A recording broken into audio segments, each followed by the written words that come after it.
Eu quero conversar hoje com você sobre um texto em 2 aos Tessalonicenses. Você já viu aí? 2 aos Tessalonicenses. Oi, oi, oi, oi, oi, meu amigo. 2 aos Tessalonicenses, capítulo 2, do verso 7 ao verso 17. Você entendeu? Eu espero que todos nós tenhamos entendido. 2 aos Tessalonicenses 2, de 7 a 17. Olha só, nós estamos falando de uma das primeiras cartas, a primeira carta, o primeiro texto cristão que rodou devagar entre as igrejas, mas rodou, foi a primeira carta que Paulo escreveu aos Tessalonicenses. Paulo tinha tido uma experiência muito boa, uma das melhores experiências dele foi entre os Tessalonicenses. Foi um lugar onde ele não só foi muito bem acolhido, mas ele plantou uma base comunitária de fé de gente muito menos problemática do que em vários outros lugares. E, além de tudo, era um pessoal generoso, pessoal gente boa, um pessoal que ouvia, entendia, acolhia e participava. E ajudava, e mandavam dinheiro para Paulo, embora eles não fossem ricos, fosse uma comunidade profundamente dependente, economicamente falando, de outros poderes, outras forças, outras ajudas econômicas para estimular aquela sociedade. No entanto, eles tinham grande generosidade e recolhiam recursos e enviavam para Paulo, de modo que essa comunidade simples dessa região toda da Macedônia foi um pessoal de uma utilidade imensa, proporcionalmente incomparável na vida e no ministério de Paulo, ajudando-o a não ter que trabalhar em todos os lugares que chegasse, fazendo tendas, que era o seu ofício, dividindo o seu tempo com a pregação. Eles queriam que Paulo tivesse meios e recursos financeiros suficientes para dedicar-se exclusivamente à pregação do Evangelho, à divulgação da palavra. E foram parceiros utilíssimos na vida de Paulo. Esse é o grupo que originalmente vai viabilizando muitas das ações de Paulo, que acabaram se transformando em tantas coisas, inclusive em cartas, onde ele teve tempo para escrever e coisas que acabaram chegando até nós. De modo que nós todos devíamos ter uma gratidão enorme por esses irmãos da igreja de Tessalônica e das igrejas todas da Macedônia. Como Paulo diz em 2 Coríntios 8, que ele mesmo tinha imensa gratidão com esse pessoal querido. E agora Paulo está mandando para eles a sua segunda epístola. Por quê? Porque tinha aparecido lá entre os tessalonicenses um grupo de pregadores escatologistas falando que a volta do Senhor estava se cumprindo imediatamente e dando alguns sinais falsos disso. E Paulo, que tem um cuidado todo carinhoso por esse grupo tão originalmente generoso, manda essa segunda carta para eles dizendo: olha, não é assim, não sejam enganados por ninguém, por nenhum sinal, por nenhuma palavra, por nenhuma epístola, por coisa alguma que venha demover a mente de vocês com facilidade. Não se deixem perturbar, quer por espírito, quer por palavra, quer por epístola, como se procedesse de nós, como se fosse alguma coisa que a gente, usando até o nome de Paulo para mandar cartas fake news, cartas fajutas, cartas mentirosas, ou gente chegando lá e dizendo, olha, essa é a última palavra que Paulo está pregando, e inventavam uma história que não tinha absolutamente nada a ver. E Paulo diz, esses que chegam aí com perturbação, tentando mudar vocês da raiz profunda, vocês a fincarem no chão da consciência da fé, perturbando vocês, trazendo a vocês um espírito, dizendo que é uma revelação. Não creiam nisto. Também palavras dizendo que são palavras de sabedoria sobre a volta do Senhor. Não creiam nisto. Epístolas supostamente reproduzindo o que eu ensino, não vem de mim, afirmando que é chegado o dia da volta do Senhor. Não creiam nisto. Ninguém, de nenhum modo, vos engane, porque isto não acontecerá sem que primeiro venha a apostasia total da igreja. Apostasia total. Quando aquilo que era considerado ensino e palavra do Senhor já não tinha mais eco nas igrejas.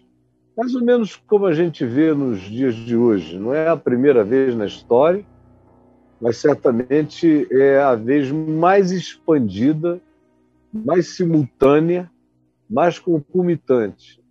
Olhem bem para mim. Nós nunca, em momento algum, na história da igreja, tivemos uma apostasia tão universal, tão global, tão planetária, tão simultânea, tão concomitante como essa que nós experimentamos agora. Se você vai ao Japão, tem grupos ensinando loucuras acerca do Evangelho, demovendo cristãos originais da sua fé mais simples. Se você for à China, que já teve fama daquela igreja sofredora, que alimentou a nossa alegria de esperança, de perseverança durante muitos anos, enquanto o comunismo de raiz, o comunismo maoísta, diferente desse comunismo de Nutella que está lá na China hoje, no tempo do comunismo de raiz, a igreja da China não era a igreja que mais estimulava o mundo. Mas hoje, lá na China, já não é mais assim, já está tudo diluído. A teologia da prosperidade tomou conta para todos os lugares. Se você for a qualquer lugar em Israel, a igreja está totalmente corrompida lá. É uma igreja de prosperidade, é uma igreja de fetiche, é uma igreja dispensacionalista na sua escatologia. Se você for na África, a África está toda corrompida. Tá, assim como o Brasil, em alguns aspectos piorado, com mais magia, com mais loucura, com alguns pastores mais desvairados até nas suas expressões públicas, no que dizem e fazem. Aqui entre nós e na América Latina toda, meu Deus, a apostasia é geral. Ninguém ensina mais o Evangelho, a justificação pela fé, o arrependimento, a conversão, o novo nascimento. Quando eu digo ninguém, é porque sobraram uns poucos. Mas a grande maioria está absolutamente noutra. É dinheiro, é fama, é poder político, é capacidade de controle. É só isso que interessa. E Jesus é um detalhe, é uma igreja de Moisés, é uma igreja do Velho Testamento, ou é uma igreja onde se pinça os costumes mais obsoletos afirmados nas cartas dos apóstolos e tenta-se fazer disso um dogma de fé a ser obedecido por todos. E o evangelho mesmo, absolutamente escanteado, menosprezado. O evangelho menosprezado. E quem prega com pureza é otário. Assim também nos Estados Unidos. Foi um poder tão avassalador que nos últimos 4 anos se elegeu alguém que é um homem de iniquidades, um homem de maldades, um homem sem solidariedade, um homem de perversão dos significados e dos valores da vida humana, da relação humana, do respeito humano, da reverência humana, do trato para com as outras nações, respeito relacional com todos os demais. Um homem de maldades eleito pelos crentes. E aqui, algo completamente semelhante. É uma loucura desvairada, bancada pela apostasia da igreja. Uma igreja que perdeu sua santidade, perdeu seu compromisso com Jesus, com o Evangelho, com a conversão. Uma igreja que não crê mais em conversão, que diz que bandido bom é bandido morto, porque não crê mais que bandido bom é bandido convertido, que nasceu de novo, como antigamente se cria, agora não mais.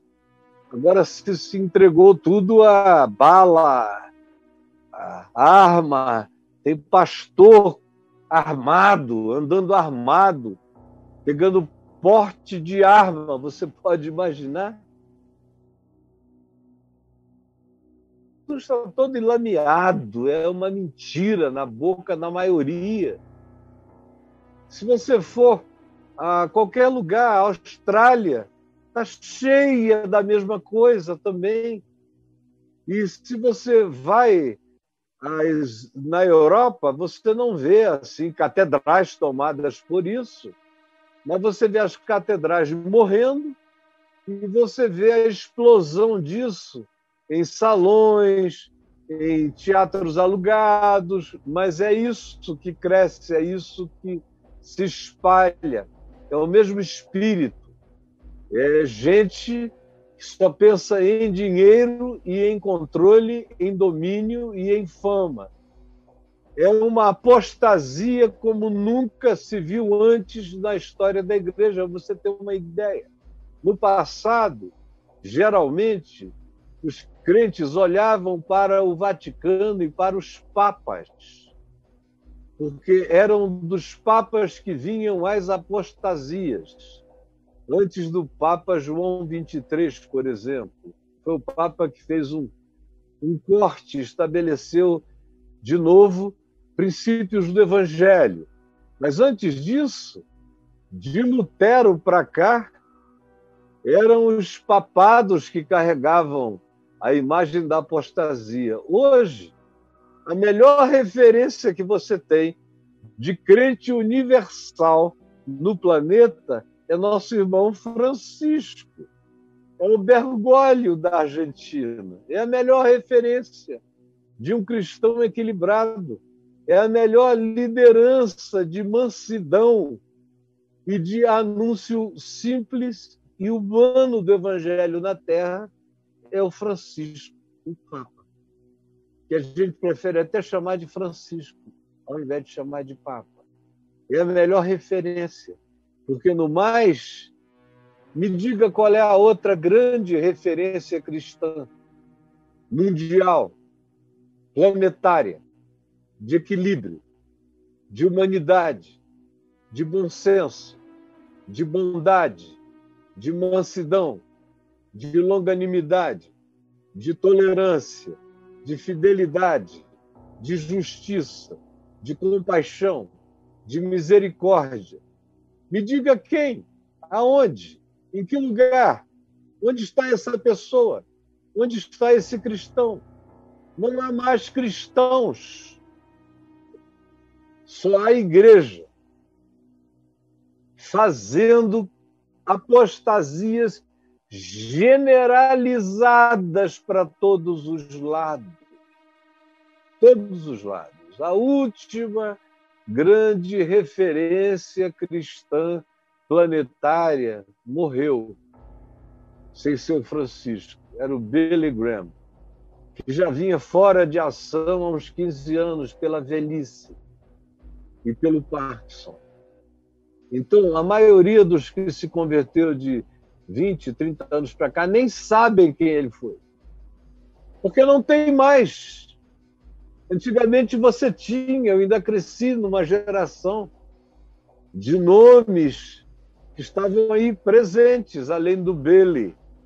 Você tinha o John Stott, você tinha tido o C.S. Lewis, você tinha tido gente limpa, idônea, alguns mártires em Uganda, na África, gente segurando a bandeira sozinho, os da igreja sofredora na China.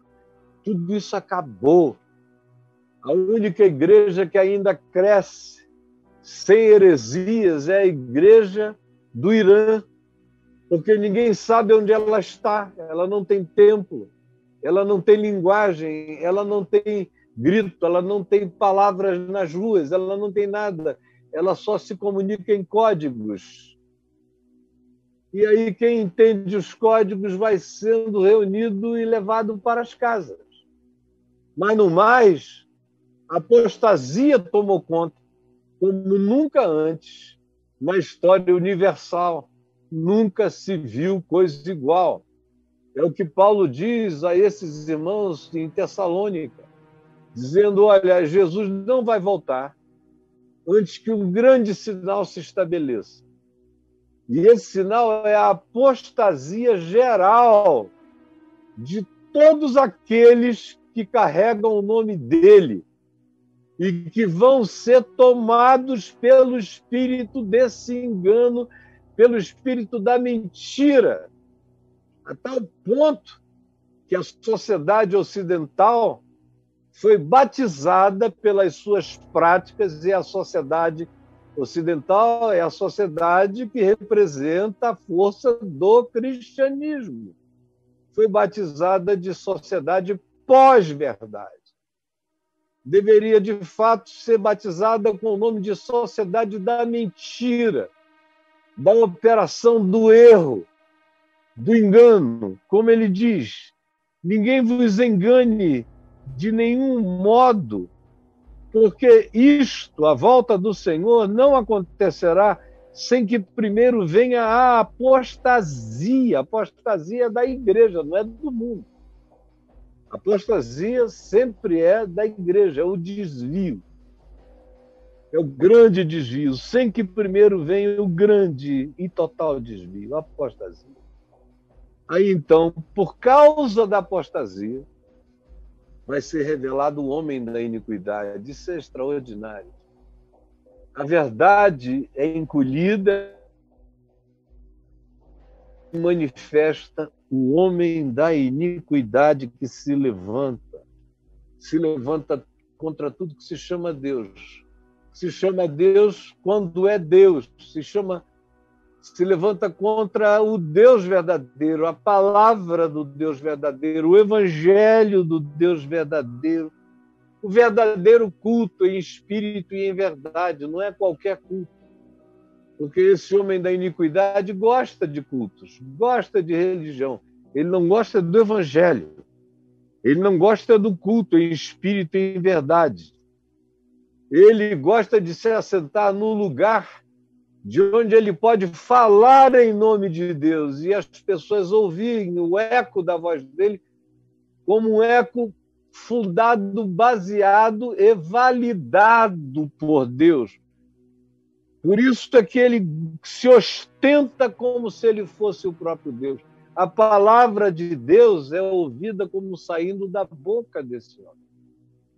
Nós tivemos um experimento desse agora nos Estados Unidos, quando o presidente americano foi ungido pelos cristãos como um apóstolo, como um Dario, como um Ciro, como um libertador, como aquele que tinha, de fato, a palavra de Deus para esse tempo, para a igreja.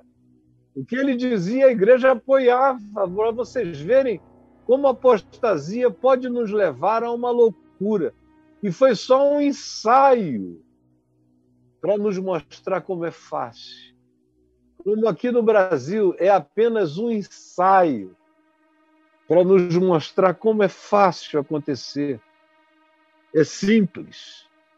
E aí, eu quero chegar no verso 7, logo, onde, antes disso, Paulo diz: não vos recordais de que ainda convosco eu costumava vos dizer estas coisas, lembrar exatamente o que ele disse anteriormente, e agora sabeis o que detém a manifestação final desse homem da mentira. Vocês aí de Tessalônica já sabem que ele se manifesta tanto mais quanto espiritualmente aquilo que a gente chama de Igreja de Deus der lugar oficial a ele como representante de Cristo no mundo.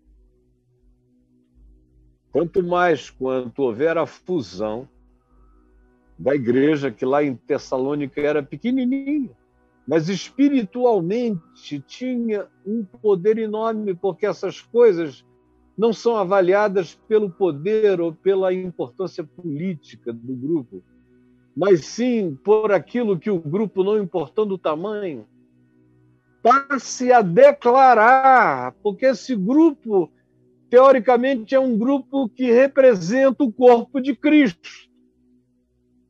E esse corpo de Cristo nega a verdade, abraça a mentira e passa a declarar e a validar esse outro espírito. Pode ser um grupo pequeno, mas o poder espiritual dessa validação desse outro espírito é extraordinariamente forte. Tão forte que Paulo diz que, enquanto isso não acontece, esse poder maligno desse homem da iniquidade é detido. Ele aparece, mas aí a verdade se levanta e ele vai. Ele aparece, mas a verdade se levanta e ele encolhe.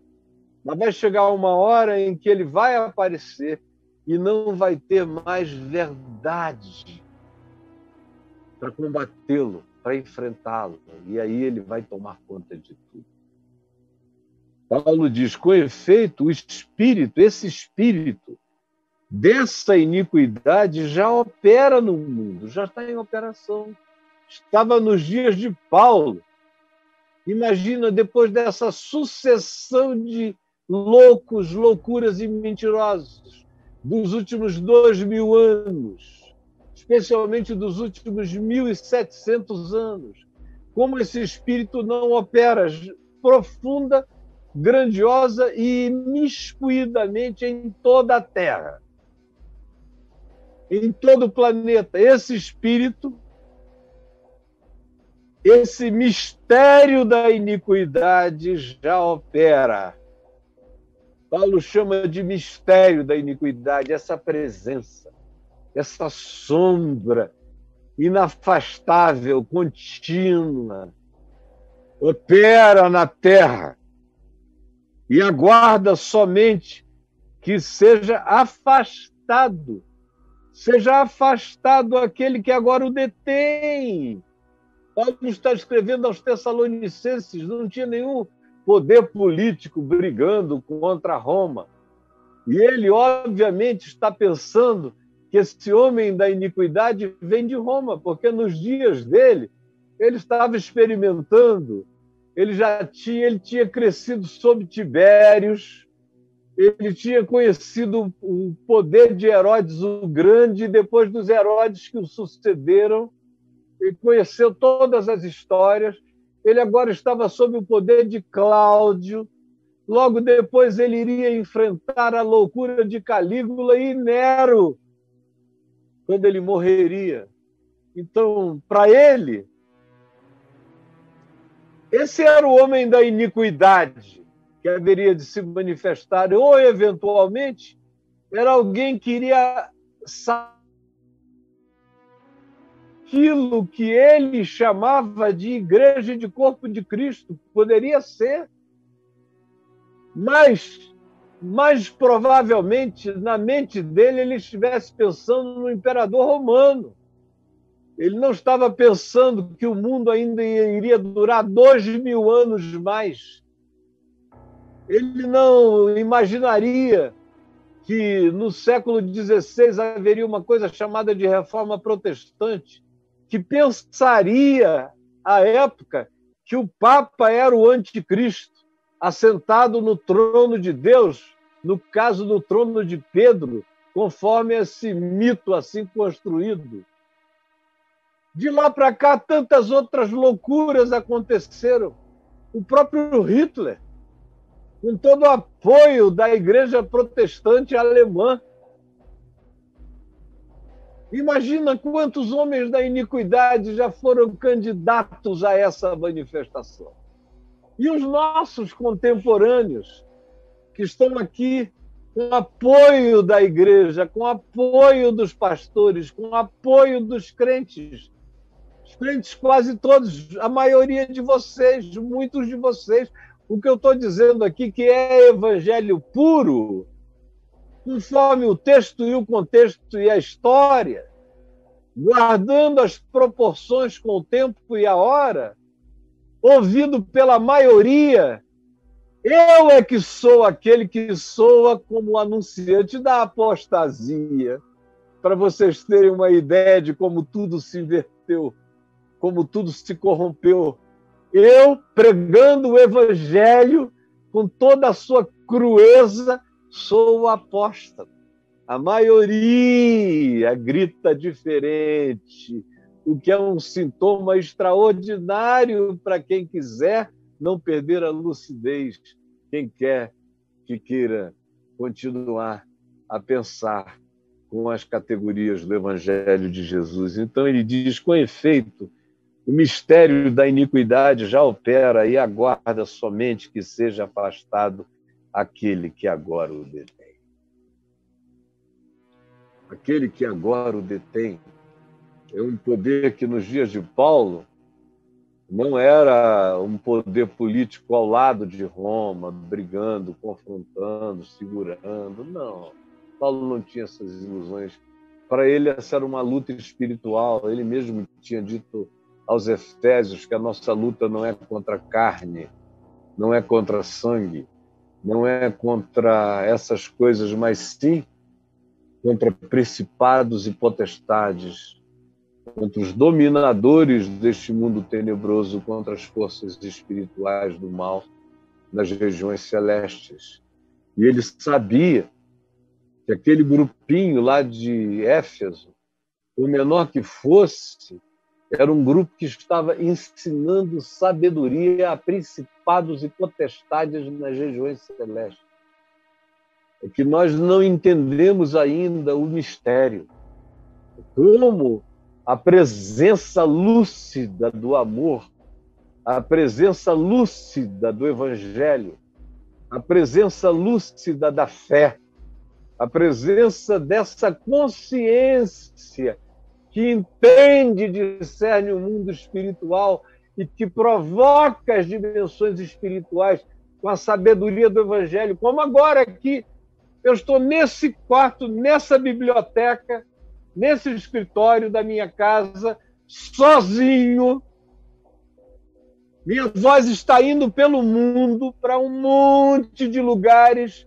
Chegará hoje à tarde, hoje à noite, a uma multidão de outros lugares. E o poder que eu exerço aqui, sem ter nenhum ser humano diante de mim, é poderoso. Porque tem milhares de principados e potestades me vendo, me ouvindo. Eu sei que o que eu estou dizendo emula anjos de luz, tanto quanto emula anjos de trevas, emula seres de camadas espirituais e de dimensões espirituais diversas e variadas que estão sintonizados com a vibração dessa minha fala. Se você visse, se o mundo espiritual se abrisse, você veria o que está atrás de mim, na minha frente, diante de mim. E como algo tão pequenino quanto isto, esta semente de mostarda, tem o poder de deter. Não é pelo tamanho das coisas, assim como a fissão de um átomo pode gerar energia que acabe com cidades, e se forem mais átomos em fissão, podem acabar com o mundo. Assim também tem um poder de natureza maior do que o atômico, eclodindo agora, vibrando nas regiões celestes em Cristo Jesus. Como Jesus disse, eu via Satanás caindo. E eram só 70 pessoas, de 2 em 2, indo pregando de casa em casa, e Satanás cai, quando essa palavra pura é pregada e é praticada. E Paulo diz, o efeito mistério da iniquidade já opera e aguarda, somente que isso acabe, que essa palavra morra, que isso seja abafado para sempre, que não tenha mais ninguém, que tudo vire a outra coisa. A existência espiritual termine. Essa é a verdadeira guerra espiritual. E ela pode se tornar imensamente mais poderosa se você a reproduzir, a replicar, a divulgar, a levar adiante, porque é isso que segura a maldade. É essa palavra, não outra, é essa palavra, não outra, que detém a maldade na terra. E Paulo prossegue, dizendo, então, quando isso for removido, quando isso parar, quando a apostasia engolir o evangelho definitivamente e não houver mais a coragem que bota a cara dentro do inferno e anuncia a vitória de Jesus, quando isso tudo for engolido pela mentira da apostasia, então abrir-se-á o espaço para que se manifeste, para que seja revelado o iníquo, mais iníquo do que você jamais viu. Hitler é sacristão desse cara, e ele não vem necessariamente fazendo o mesmo tipo de obras, de realizações que Hitler praticava. Ele vem com todas as outras sutilezas. Hitler foi meio óbvio, mas esse aqui é muito mais sutil. Hitler ensinou a esses principados e potestades malignos a necessidade da sutileza. Da sutileza. E ele virá com extrema sutileza. Será revelado o iníquo, a quem, no seu tempo, o Senhor Jesus matará assim, ó, com o sopro da sua boca.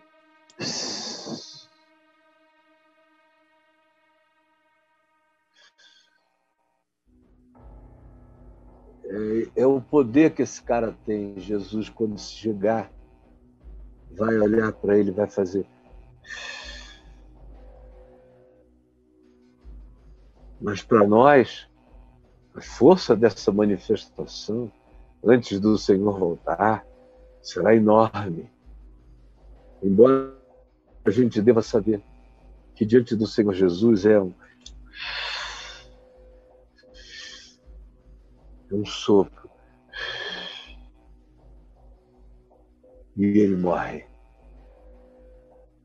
Quando o Senhor vier e o destruir pela manifestação da sua vida. Mas fique sabendo sobre esse ser. E a gente tem visto o que seres eleitos, bancados pela religião, podem produzir de maldade no mundo. Imagina quando não forem mais os ensaios e for a coisa em si, e for a realidade aqui descrita. O aparecimento do iníquo, Paulo descreve e diz, é segundo a eficácia. Eu gosto dessa palavra, eficácia, que é aquilo que faz as coisas acontecerem de maneira inequívoca e plena e objetiva, real, absoluta. Esse ser vai se manifestar, Paulo diz, com a eficácia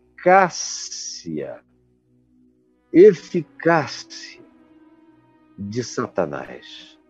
Você imagina a eficácia de Satanás? A gente fica pensando na eficácia nos ISOs, nos padrões de excelência. E no mundo dos negócios, eficácia é uma palavra-chave. E Paulo usa essa palavra 2000 anos atrás para falar desse iníquo que vai se manifestar pela eficácia de Satanás. Com todo o poder, com todo o dunamis, com todo o poder, com todos os sinais, com todas as expressões, com todos os convencimentos, com todos os prodígios, com todas as prodigalidades, com todas as tecnologias, com todas as invenções vinculadas à mentira. A mentira. Coisa toda tem a ver com mentira, é permeada por mentira, nada é verdade, tudo é aparência, tudo é faz de conta. O que se fala não tem nada a ver com o que se faz, é tudo mentira. A verdade terá caído no esquecimento total. É o reino absoluto da mentira em todas as dimensões, em todas as áreas da existência. Tudo é mentira. Com todo o engano da injustiça. O engano da injustiça é aquilo que é vendido como justiça. É o que se diz que você tem que ter. Você tem que ter uma arma para se defender. Eu não tenho arma nenhuma e ninguém me ataca. Por que será? Por que será que eu, com arma nenhuma, entro em qualquer lugar sem medo, repreendo os armados na minha presença, digo sai, digo cala, digo para, e eles obedecem? Por que será?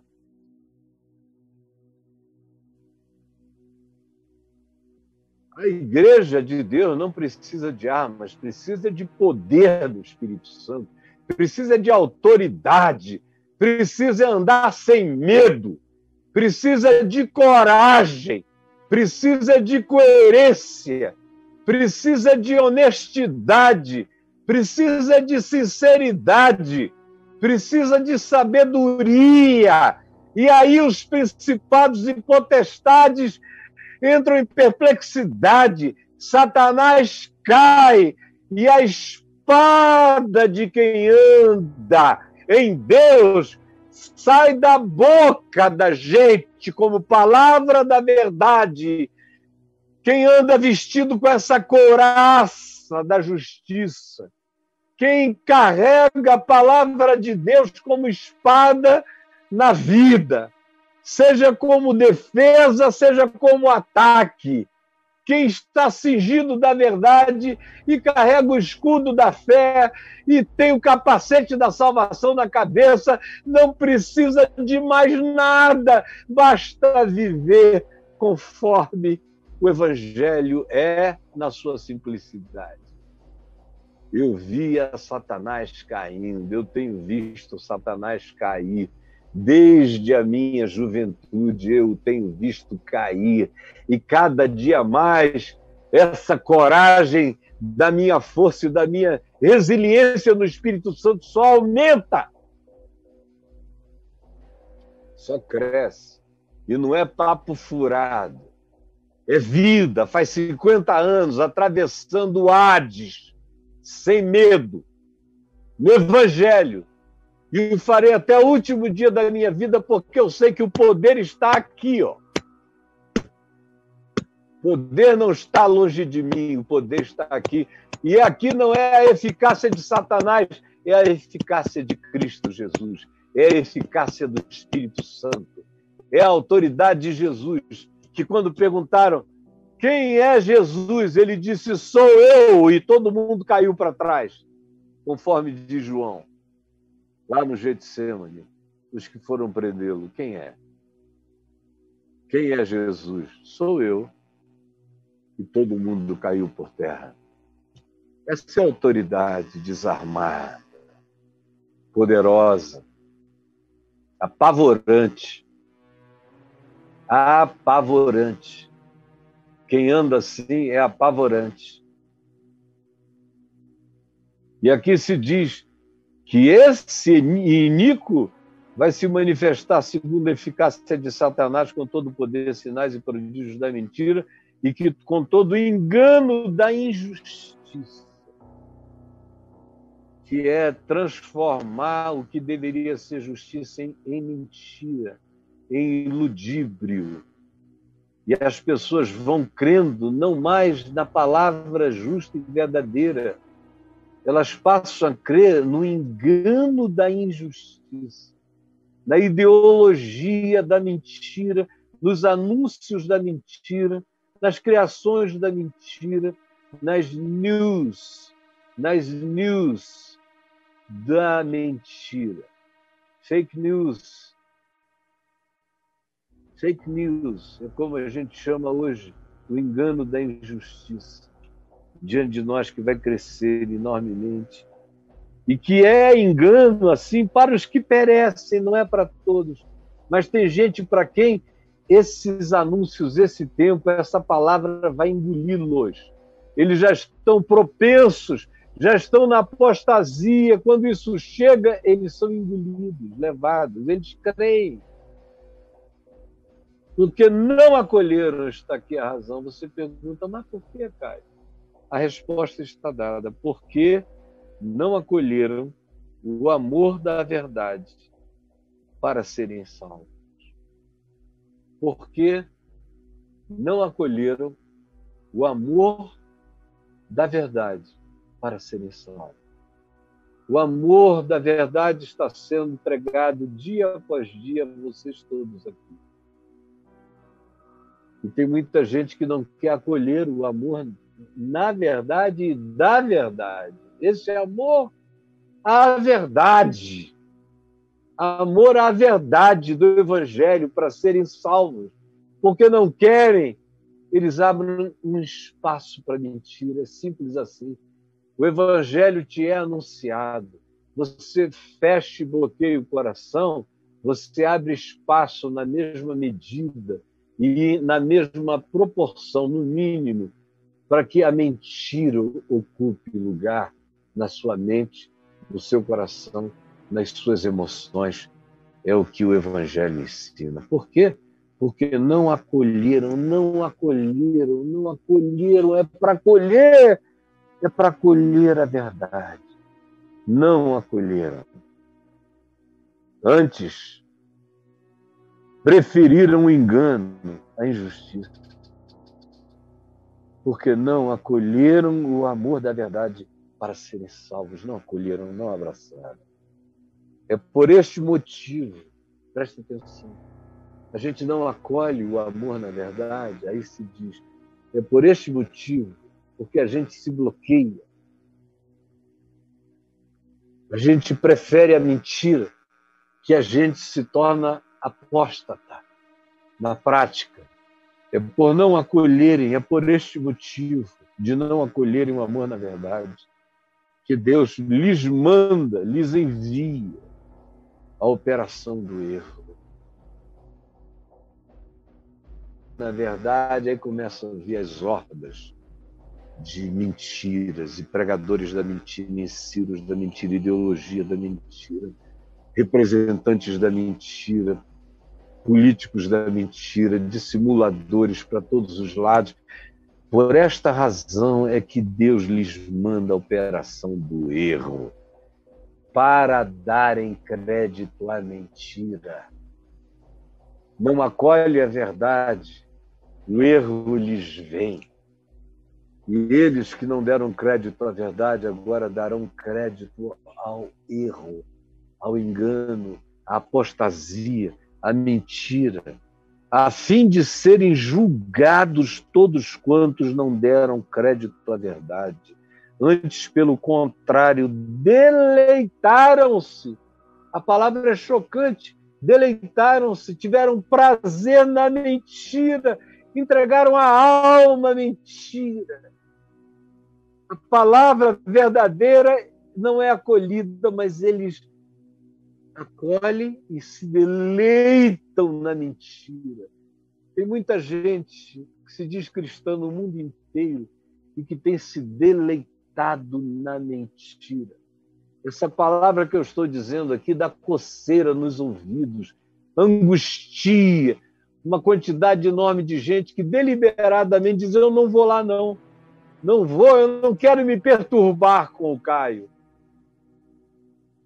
Aí eles dizem que é o meu cabelo, que é a minha roupa, que é um convidado ou outro com quem eu converso na maior liberdade de ser, e eu evangelizo todo mundo, quando não é aqui direto, é depois do particular.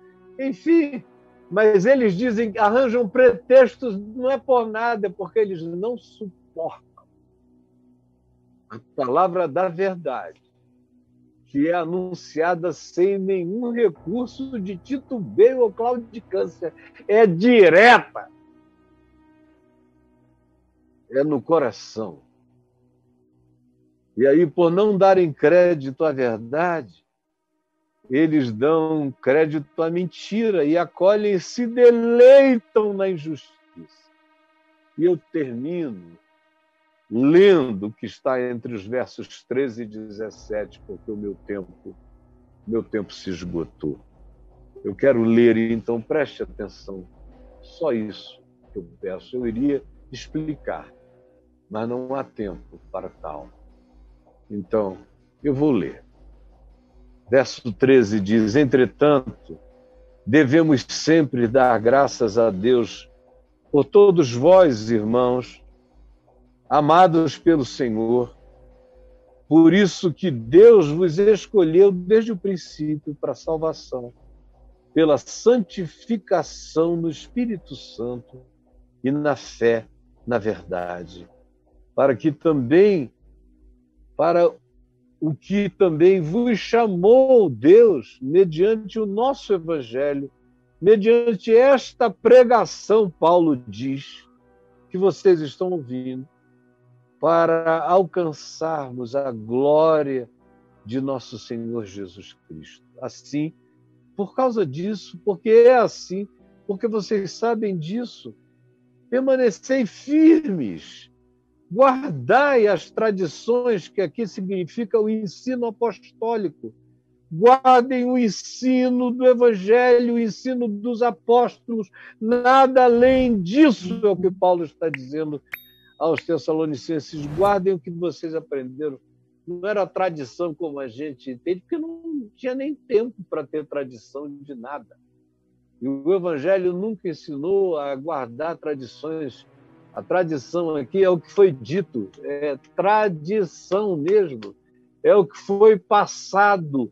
E o que foi passado? Foi a oralidade do ensino do Evangelho puro, segundo Jesus tinha vivido e praticado, porque não tinha Evangelho de Marcos, não tinha Evangelho de Mateus, não tinha Evangelho de Lucas, não tinha Evangelho de João, não tinha Evangelho nenhum, só tinha o ensino de Paulo, de Pedro e de alguns outros apóstolos, ou de gente que tinha sido contemporânea e que ensinava a palavra, como Barnabé, como Priscila, como Áquila, como alguns outros que Paulo menciona em Romanos 16, que estavam em Cristo antes dele, que eram notáveis entre os apóstolos, e alguns deles eram, inclusive, seus parentes.